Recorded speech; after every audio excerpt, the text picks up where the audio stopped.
Good Friday morning. I hope everybody's doing great. Definitely looking forward to a wonderful weekend. I just want to share real quick part of my devotion this morning in dealing with difficult people. Have you ever dealt with a difficult person? And you're all probably thinking, Riley, you are that person. Hopefully not, but we all deal with difficult people. Proverbs 16:28 says, a contrary man spreads conflict, and a gossip separates friends.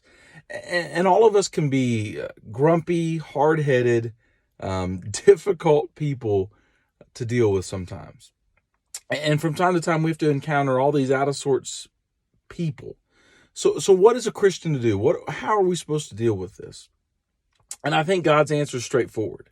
We have to forgive, we have to forget, and then the key here is we have to move on.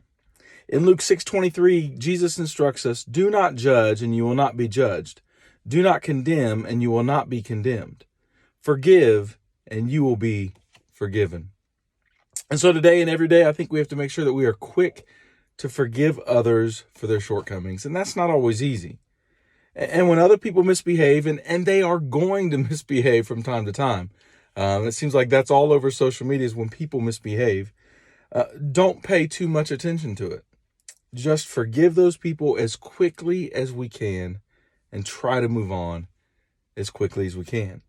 C.S. Lewis says we are all fallen creatures and we are all very hard to live with. It's easy for us to see other people's shortcomings and when other people make mistakes and then ignore when we get upset or when we make mistakes.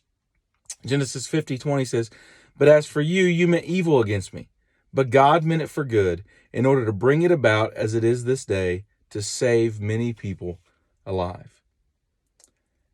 Proverbs 14:7 says, stay away from a foolish man.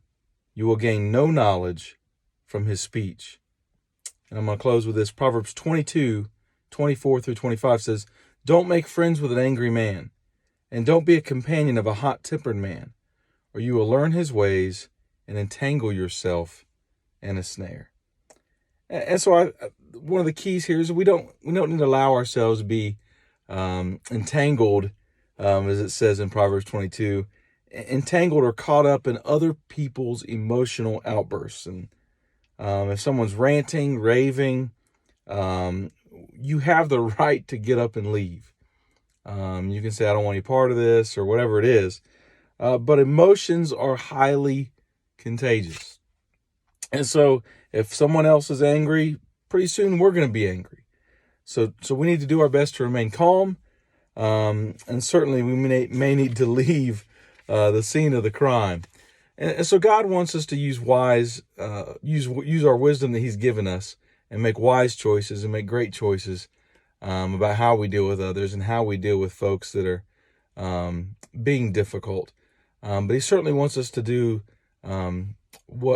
or treat people the way that he would want us to, and he certainly wants us to be examples for him. And it's so easy to get caught up in everything else that's going on around us, but we need to be faithful, we need to be wise, and we certainly need to maintain self-control. Hope you all have a wonderful weekend. Services at 10 o'clock and 6 o'clock, Sunday school at 9 o'clock, and hope you all have a wonderful weekend and hope to see you soon.